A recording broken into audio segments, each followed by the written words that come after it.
My name is Marcus Wellington, and I've spent the last 30 years building an empire worth $12 billion. Money can buy you almost anything: privacy, security, loyalty. But what it can't buy you is peace of mind when your darkest secrets start surfacing in the most unexpected ways. It was a Tuesday morning in September when I first noticed something was wrong. I was sitting in my home office, reviewing quarterly reports for my tech companies, when I glanced out the window overlooking the east garden of my Beverly Hills estate. That's when I saw him, Eduardo, my gardener of 5 years, crouched near the ancient oak tree with what looked like a metal detector in his hands. Eduardo had always been the perfect employee. Quiet, efficient, never asking questions about the peculiar requests I made regarding certain areas of the property. There were sections of my 40-acre estate that I'd explicitly told him were off-limits, claiming they contained delicate ecosystems or rare plants that required specialized care. He'd never questioned these restrictions, simply nodding with that respectful smile of his and continuing his work elsewhere. But now, here he was, methodically sweeping that metal detector across the very ground I'd forbidden him to touch. My blood ran cold as I watched him pause, adjust some settings on the device, and then continue his systematic search pattern. This wasn't casual curiosity. This was deliberate, methodical investigation. I grabbed my binoculars from the desk drawer and focused on his movements. Eduardo wasn't just randomly searching. He was following a grid pattern, working outward from the base of the oak tree in ever-widening circles. Professional. Calculated. This was someone who knew exactly what he was looking for. My hands began to tremble as memories I'd buried for decades started clawing their way back to the surface. That oak tree wasn't just any tree. It was a marker, a living gravestone for secrets that were supposed to stay buried forever. Secrets that could destroy not just my reputation, but my entire empire, my family, everything I'd built. I watched Eduardo for another 20 minutes, noting how he carefully avoided the main pathways where other staff members might see him. He was being secretive, which meant he suspected something significant was hidden there. The question that terrified me most was, how much did he already know? Standing up abruptly, I made a decision that would change everything. I couldn't confront him directly. Not yet. I needed to know exactly what he knew, how he discovered it, and most importantly, who else might be involved. If Eduardo was working alone, perhaps this situation could still be contained.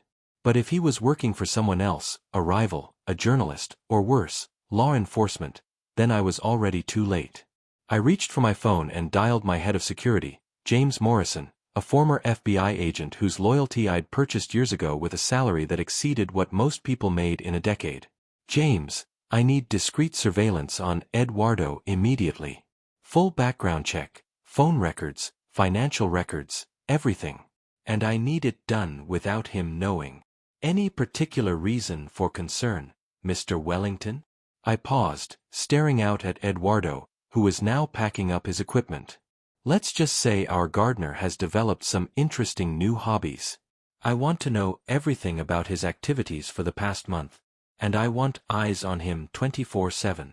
As I hung up the phone, Eduardo looked directly up at my office window.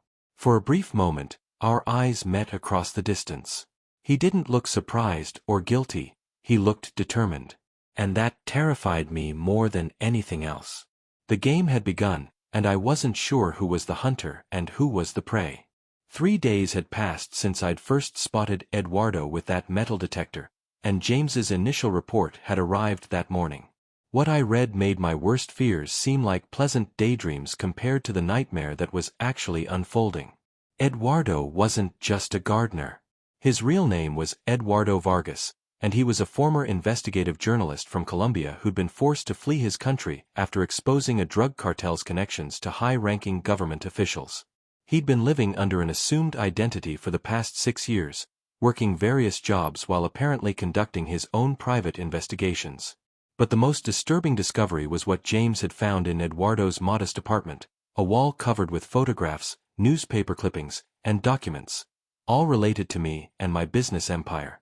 Red string connected various pieces of information like some conspiracy theorist's fever dream, except this conspiracy was real, and I was at the center of it. I was studying surveillance photos of Eduardo's apartment when my intercom buzzed. "Mr. Wellington, Eduardo is here for his scheduled maintenance of the rose garden. Should I send him to the usual area?"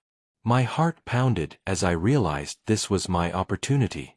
"Actually, tell him I'd like to speak with him personally about expanding the garden project.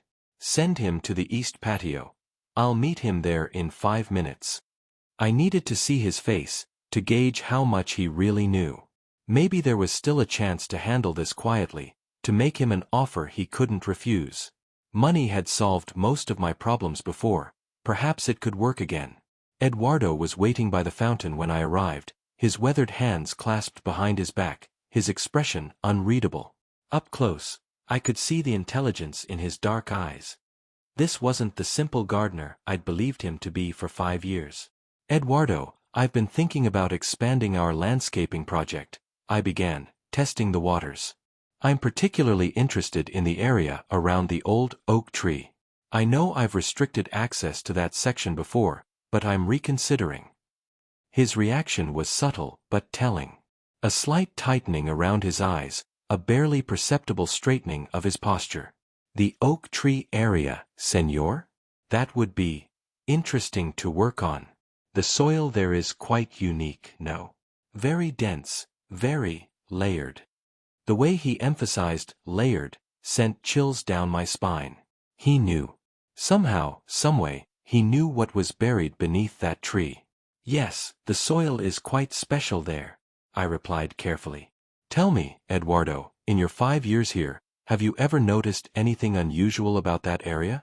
Any irregularities in the ground?" For a long moment, we stood there studying each other like chess masters contemplating their next moves. Finally, Eduardo spoke, his accented English carrying a weight that hadn't been there before. "Senor Wellington, in my experience, every piece of land tells a story. Some stories are about growth and life. Others—" He paused, his gaze never leaving mine. "Others are about things that were meant to stay hidden but refused to remain silent." The pretense was over. We both knew that he knew, and that I knew he knew. The question now was what came next. "How much do you want?" I asked quietly. Eduardo's expression changed then, and for the first time since I'd known him, I saw something that looked like disappointment. "You think this is about money, senor? Everything is about money, Eduardo. Name your price." He shook his head slowly. "You still don't understand, do you? This isn't about money. This is about justice. This is about the truth that's been buried under your beautiful garden for 23 years. 23 years. The exact time frame I'd been dreading." He didn't just know something was buried there. He knew exactly what was buried there, and when. "What do you want then?" I asked, my voice barely above a whisper. Eduardo reached into his pocket and pulled out a small recording device. My blood turned to ice as I realized our entire conversation had been recorded. "I want you to remember, Senor Wellington, that some secrets are too big to stay buried forever. And some gardens are built on foundations that won't stay quiet."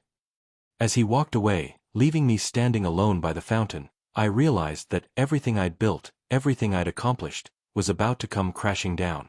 And the man I'd trusted to tend my garden was the one holding the shovel that would dig up my past.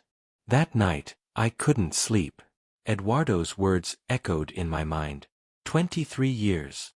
The precision of that number meant he knew about Rebecca. Rebecca Morrison, not related to my head of security, just an unfortunate coincidence of surnames, had been my executive assistant back in 2001 when I was just beginning to build my empire. She'd been beautiful, intelligent, and unfortunately for both of us, she'd discovered something she was never supposed to see. I'd been cutting corners in those early days, using my tech company as a front for money laundering operations that helped establish my initial capital. Rebecca had stumbled across encrypted files on my personal computer, files that detailed transactions with some very dangerous people from Eastern Europe. She'd confronted me about it, threatening to go to the authorities unless I cleaned up my operations. I'd tried to reason with her, offered her money, even offered her a partnership. But Rebecca had been idealistic, believing in justice and doing the right thing. She'd given me 24 hours to turn myself in, or she would do it for me. That was the night everything changed. The night I learned that I was capable of things I'd never imagined. The night Rebecca Morrison disappeared forever, and Marcus Wellington truly became a billionaire. The irony wasn't lost on me that I'd buried her beneath an oak tree that had grown beautiful and strong over the years, fed by soil that held my darkest secret. And now, somehow, Eduardo knew. But how? The only person who'd known the truth had died with Rebecca that night. I'd been careful, methodical. I'd reported her missing, played the concerned employer, even helped fund the initial search efforts. The case had gone cold within 6 months, just another missing person in a city full of them. My phone rang, interrupting my tormented thoughts. It was James. "Sir, we have a problem. Eduardo didn't go home tonight." We followed him to downtown LA, where he met with someone at a coffee shop. My team got photos. Who did he meet with? Thomas Morrison, sir. Rebecca Morrison's brother. The world seemed to tilt on its axis. Thomas Morrison, I remembered him from the missing person investigation years ago. He'd been relentless in searching for his sister, convinced that something had happened to her, refusing to accept that she'd simply disappeared. Eventually, the police had written him off as a grieving brother unable to accept reality. How long were they together? 2 hours, sir. They exchanged documents, and Morrison gave Eduardo what looked like a photograph. After they separated, Eduardo went to a storage unit across town. He's been there for the past 3 hours. A storage unit. Eduardo hadn't just stumbled onto my secret, he'd been actively investigating it, probably for months or even years. And somehow, he'd connected with Rebecca's brother. I need you to find out everything about this storage unit. Who rented it, when, what's in it? And I need surveillance on Thomas Morrison immediately. Sir, there's something else. Before Eduardo went to the storage unit, he stopped at a FedEx location. He shipped something to an address in Miami. My blood ran cold. Miami was where several major news outlets had their investigative journalism headquarters. Eduardo wasn't just collecting evidence. He was preparing to expose everything. I hung up and walked to my safe, retrieving a pistol I'd hoped never to use again. The same weapon that had ended Rebecca's life 23 years ago. I'd kept it all these years, not out of sentimentality, but because getting rid of it would have created evidence of its existence. Looking out at the oak tree illuminated by landscape lighting, I made a decision that would either save my empire or destroy what remained of my soul. If Eduardo wanted to dig up the past, then perhaps it was time for him to join it. I'd killed once to protect my secrets. I could kill again. But as I loaded the pistol, a terrible thought occurred to me. If Eduardo had been planning this for months or years, and if he'd already shipped evidence to journalists, then killing him might not stop anything. It might only confirm his allegations and make me look guilty of even more crimes. For the first time in decades, I felt completely powerless. The empire I'd built on a foundation of blood and lies was crumbling, and the man who'd spent 5 years quietly tending my garden had planted seeds of destruction that were finally ready to bloom. Tomorrow, I would have to decide whether to run, fight, or surrender. But tonight, I would sit in my office, staring at the oak tree that held my victim, and wait for my reckoning to arrive.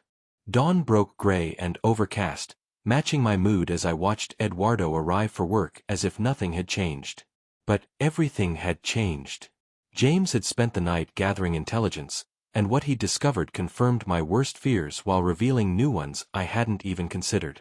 The storage unit Eduardo had visited contained boxes of documents dating back 25 years, not just about Rebecca's disappearance, but about every suspicious business deal, every questionable transaction, every corner I'd cut to build my empire. Somehow, this man had been methodically documenting my entire criminal history. More disturbing was the revelation about Thomas Morrison.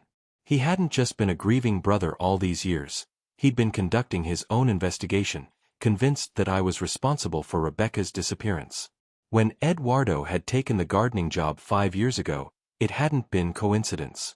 It had been a carefully planned infiltration.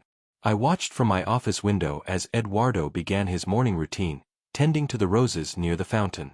He moved with the same careful precision he'd always shown, but now I understood it differently.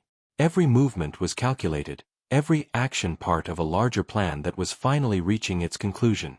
My intercom buzzed. "Mr. Wellington, there's a Detective Sarah Chen from LAPD here to see you. She says it's regarding new evidence in a cold case." The moment I'd been dreading for 23 years had arrived. But I wasn't ready to surrender yet. "Tell her I'll be down in 10 minutes. And James, I need you to bring Eduardo to my office immediately. Tell him it's urgent." If I was going down, I needed to understand exactly how they'd uncovered the truth. And perhaps, if I was clever enough, I could still find a way to control the narrative. Eduardo entered my office 5 minutes later, no longer bothering to maintain the pretense of being just a gardener. His posture was different, straighter, more confident. This was the investigative journalist he'd been before fleeing Colombia, not the humble employee he'd pretended to be. "Sit down, Eduardo. Or should I call you Mr. Vargas?" He took the chair across from my desk without surprise. "You can call me whatever you prefer, Senor Wellington. Names don't change what happened to Rebecca Morrison." "How long have you known?" "I've suspected for 3 years. I've known for certain for 6 months." "How?" Eduardo leaned back in his chair, studying me with those intelligent eyes. "You want to know how a simple gardener discovered your secret? You made a mistake 23 years ago, senor. Just one, but it was enough." "What mistake?" "Rebecca's earring. The one she was wearing the night she disappeared. You buried her wearing it. But when you filled in the grave, a small piece of the setting broke off and worked its way to the surface over the years. I found it 3 years ago while planting bulbs near the oak tree." My heart sank. Such a tiny detail, something I'd never even thought about. "The earring was custom-made," Eduardo continued. "Only 12 were ever created by a jeweler in Santa Monica. Rebecca's brother Thomas had given them to her for her birthday. When I showed him what I'd found, he confirmed it was hers." "That doesn't prove I killed her." "No, but it proves she's buried in your garden. And once Thomas and I started digging deeper into your business activities from 2001, the motive became clear. Rebecca discovered your money laundering operation.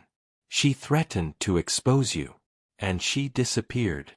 I stared at this man who'd spent 5 years in my employ, carefully building a case against me while tending my flowers and trimming my hedges. "What do you want?" "Justice, senor. Something that should have happened 23 years ago." "And if I confess?" "What then?" Eduardo's expression softened slightly. "Then Rebecca's family gets closure. Her brother gets to properly bury his sister. And perhaps you get to find some peace in finally telling the truth." Before I could respond, James entered without knocking. "Sir, Detective Chen is getting impatient. And there's something else. We just intercepted communications indicating that several news outlets received packages this morning containing evidence related to Rebecca Morrison's disappearance." The trap was complete. Eduardo had made sure that even if something happened to him, the truth would still come out. "You've thought of everything, haven't you?" I asked Eduardo. "I learned in Colombia that powerful men will do anything to protect their secrets. I also learned that the only way to defeat them is to make sure the truth survives even if you don't." Looking at Eduardo, this quiet man who'd spent 5 years of his life seeking justice for someone he'd never met, I felt something I hadn't experienced in decades: shame. Not just for what I'd done to Rebecca, but for the man I'd become in the years since. "The detective is waiting," James reminded me. I stood up slowly, feeling every one of my 68 years. "Eduardo, before I go down there, I need you to know something. Rebecca didn't suffer. It was quick." Eduardo nodded quietly. I hoped that was true. As I walked toward the door that would lead to my confession, my arrest, and the end of everything I'd built, I realized that Eduardo had given me something I'd thought was lost forever: the chance to finally do the right thing. The billionaire was about to fall, but perhaps, finally, Marcus Wellington could find redemption. Detective Chen was waiting in my living room, her expression professional but alert. Beside her sat Thomas Morrison, older and grayer than I remembered from 23 years ago, but with the same determined eyes that had haunted my nightmares. Eduardo stood near the window, his work-worn hands clasped behind his back. "Mr. Wellington," Detective Chen began, "I understand you have something you'd like to tell us about Rebecca Morrison's disappearance." I looked at the three of them, the detective seeking justice, the brother seeking closure, and the gardener who'd uncovered the truth. 23 years of carrying this secret had aged me more than the passage of time itself. "Yes," I said quietly. "I killed Rebecca Morrison on October 15, 2001, and I buried her body beneath the oak tree in my east garden." The words hung in the air like a death sentence.